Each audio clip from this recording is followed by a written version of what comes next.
आज वर्ष 2024 का अंतिम दिन है और इसके साथ ही आपके इस लोकप्रिय चैनल पर दिसंबर 2014 में भारत के फिल्मों के महान शोमैन राज कपूर के जन्म शताब्दी के अवसर पर शुरू हुआ 10 उनके द्वारा निर्मित, अभिनीत और निर्देशित फिल्मों की कड़ी, जिसे देश भर के 40 शहरों के 135 सिनेमा घरों में 100 रुपया के टिकट मात्र पर दिखाया गया था।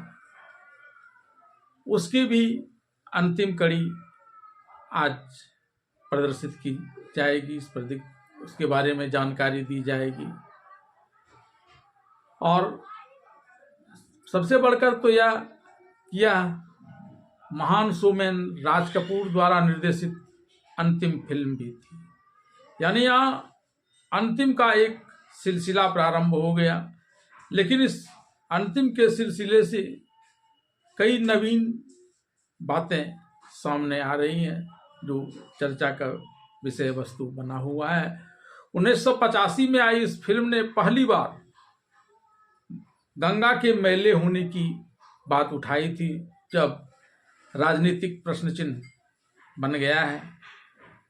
सत्ताधारी दल जहां इसके स्वच्छता की बात करते हैं, वहीं विपक्षी राजनीतिक दल के द्वारा इसे और सत्ताधारियों द्वारा गंदा करने की बात कही जा रही है। बात राजनीति से परे की जाए, धार्मिक दृष्टिकोण से, तो गंगा को मोक्षदायिनी कहा गया है। ऐसे में तमाम बातों के बावजूद हम सबको गंगा के प्रति उदार मना होना चाहिए और कम से कम इसमें गंदगी तो नहीं ही फैलाई जानी चाहिए। लेकिन चलिए, इन सब बातों से आगे बढ़ते हुए फिल्म राम तेरी गंगा मैली के बारे में जानकारी प्राप्त करते हैं। इस फिल्म में पहली बार राज कपूर ने अपने सबसे छोटे बेटे राजीव कपूर को बिल्कुल ही एक नई हीरोइन के साथ पेश किया था और इस फिल्म में जिस प्रकार से मंदाकिनी ने स्तनपान कराया और जिस प्रकार से वह एक पारदर्शी वस्त्र में गंगोत्री की गंगा के नीचे स्नान करते हुए दिखाई गई, उससे यह फिल्म विवादास्पद हो गई थी। लेकिन इन विवादों को धत्ता बताते हुए इस फिल्म ने अपने समय तक विभिन्न फिल्मों द्वारा की गई कमाई के सारे रिकॉर्ड तोड़ दिए थे। इसने दर्शकों की भी भारी भीड़ जुटाई थी और पैसे भी अच्छे खासे कमाए थे और यहाँ तक कि बॉक्स ऑफिस ने इस फिल्म को सर्वकालीन सर्वश्रेष्ठ फिल्मों में शुमार कर लिया था।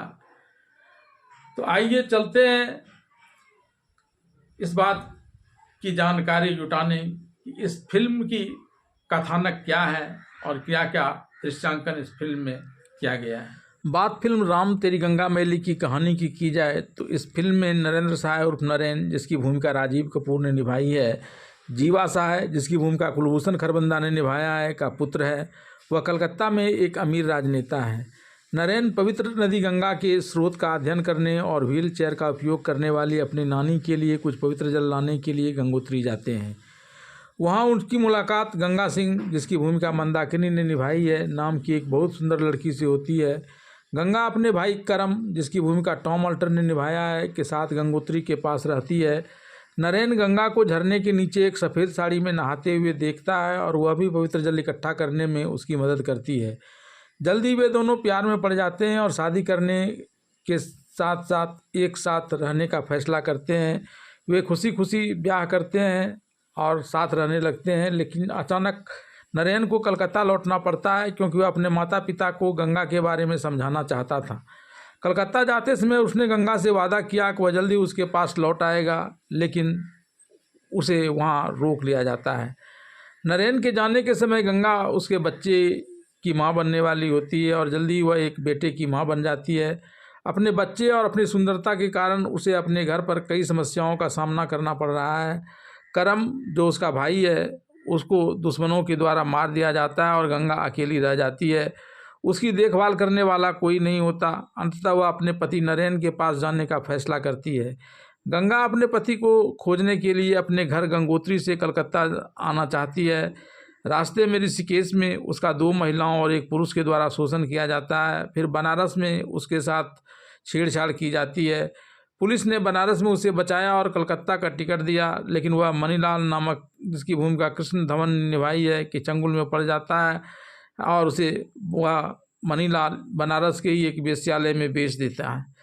भागवत चौधरी, जिसकी भूमिका रजा मुराद ने अदा की है, एक अमीर राजनीतिज्ञ है। वह गंगा को उस वेश्यालय से खरीदता है और उसने अपनी बगानबाड़ी यानी बगीचे के पास वाले घर में एक निजी पत्नी के रूप में लाता है। भागवत ने अपनी बेटी राधा, जिसकी भूमिका दिव्या राणा ने अदा की है, उसकी शादी नरेन से तय कर दी है। नरेन को बताया जा रहा था कि गंगा मर चुकी है, इसलिए उसने अपने पिता की इच्छा के अनुसार भागवत की बेटी राधा से शादी करने का फैसला किया। नरेन के मामा कुंज बिहारी, जिसकी भूमिका सईद जाफरी ने निभाई है, वह भागवत की बगानबाड़ी में गंगा के पास जाकर उसे अपने पति के शादी में नाचने के लिए आमंत्रित करते हैं, या जांचने के लिए कि उसका पति उसे पहचान सकता है या नहीं। लेकिन अंत में प्यार जीत जाता है और नरेन अपनी पत्नी गंगा को पहचान लेता है। जीवा गंगा को अपनी बहू के रूप में स्वीकार करने से इनकार कर देता है और नरेन को जल्द ही अपने बेटे के बारे में पता चल जाता है। वे अपने बेटे के साथ वहां से जानने की कोशिश करते हैं, लेकिन भागवत चौधरी गुस्से में गंगा को गोली मार देता है। गंगा के हाथ में गोली लग जाती है और नरेन भागवत चौधरी को पीटना शुरू कर देता है, यह मानते हुए कि उसने गंगा को मार दिया है। लेकिन फिर राधा उसे बताती है कि गंगा अभी मरी नहीं है। तब नरेन भागवत को पीटना बंद कर गंगा और अपने बेटे के साथ गंगा नदी में यात्रा करते हुए वहाँ से